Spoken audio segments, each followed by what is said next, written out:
रूस यूक्रेन युद्ध में अमेरिका की अगुवाई में नेटो पूरी तरह से यूक्रेन के साथ खड़ा हुआ है। हालांकि नेटो देशों या अमेरिका की सेनाएं यूक्रेन में जंग नहीं लड़ रही, लेकिन रणनीतिक सहायता से लेकर हथियारों की सप्लाई अमेरिका से ही हो रही है।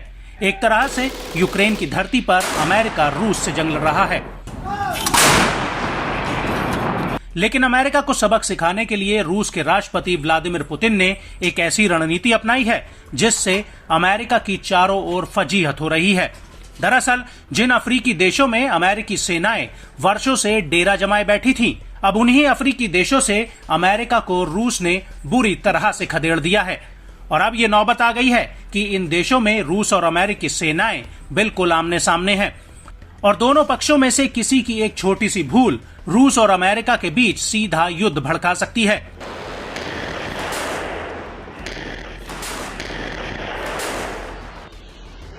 जी हां, हम बात कर रहे हैं अफ्रीकी देश नाइजर की, जहां पर रूसी फौज पहुंच चुकी है और रूसी सैनिकों ने अमेरिकी सैन्य अड्डे के बिल्कुल करीब ही अपने तंबू गाड़ दिए हैं, जिससे दोनों देशों के बीच अब आमने सामने की लड़ाई का खतरा बढ़ गया है। दरअसल अमेरिकी रक्षा मंत्री लॉयड ऑस्टिन ने कहा कि नाइजर में जिस सैन्य अड्डे में अमेरिकी सैनिक ठहरे हैं, वहां पर रूसी सेना प्रवेश कर चुकी है।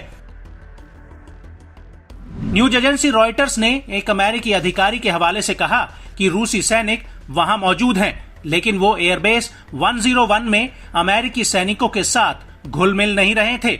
ये एयरबेस राजधानी नियामी में डियोरी इंटरनेशनल एयरपोर्ट के बगल में है और मौजूदा हालातों को लेकर अमेरिकी अधिकारी का कहना है कि अमेरिका के लिए ये हालात अच्छे नहीं हैं, लेकिन कम समय के लिए इनसे निपटा जा सकता है।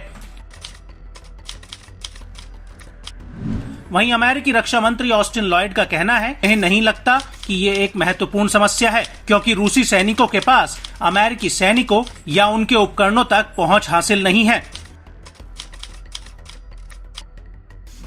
इसको लेकर अमेरिकी रक्षा मंत्री का कहना है कि एयरबेस 101 जहां पर हमारी सेनाएं हैं, वो एक नाइजीरियन एयरफोर्स बेस है जो राजधानी में अंतर्राष्ट्रीय हवाई अड्डे के पास है। रूसी सैनिक एक अलग परिसर में है और उनकी अमेरिकी सेना या हमारे उपकरणों तक पहुंच नहीं है।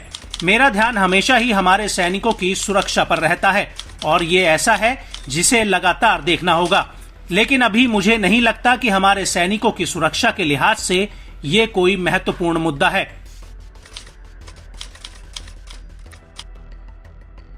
बड़ी बात है कि नाइजर में जुलाई 2023 में तख्ता पलट के बाद अमेरिका ने अपनी कुछ सेनाओं को एयरबेस 101 से अगादेस एयरबेस 201 पर ट्रांसफर कर दिया था। हालांकि ये अभी तक साफ नहीं हो पाया है कि एयरबेस 101 पर कितने अमेरिकी सैनिक और उनके उपकरण बचे हुए हैं। अमेरिका ने एयरबेस 201 को करीब 10 करोड़ अमेरिकी डॉलर की लागत से बनाया था और साल 2018 से इसका इस्तेमाल इस्लामिक स्टेट और अलकायदा से जुड़े जमात नुसरत अल असलम वल मुस्लिमीन के खिलाफ लड़ने में किया जा रहा था। आपको बता दें कि मार्च 2024 में नाइजर के सैन्य नेताओं ने अमेरिकी सेना को नाइजर छोड़ने के लिए कह दिया था। हालांकि अमेरिकी सेना ने अभी तक नाइजर पूरी तरह से नहीं छोड़ा है, वो चरणबद्ध तरीके से अमेरिका से वापसी कर रही है।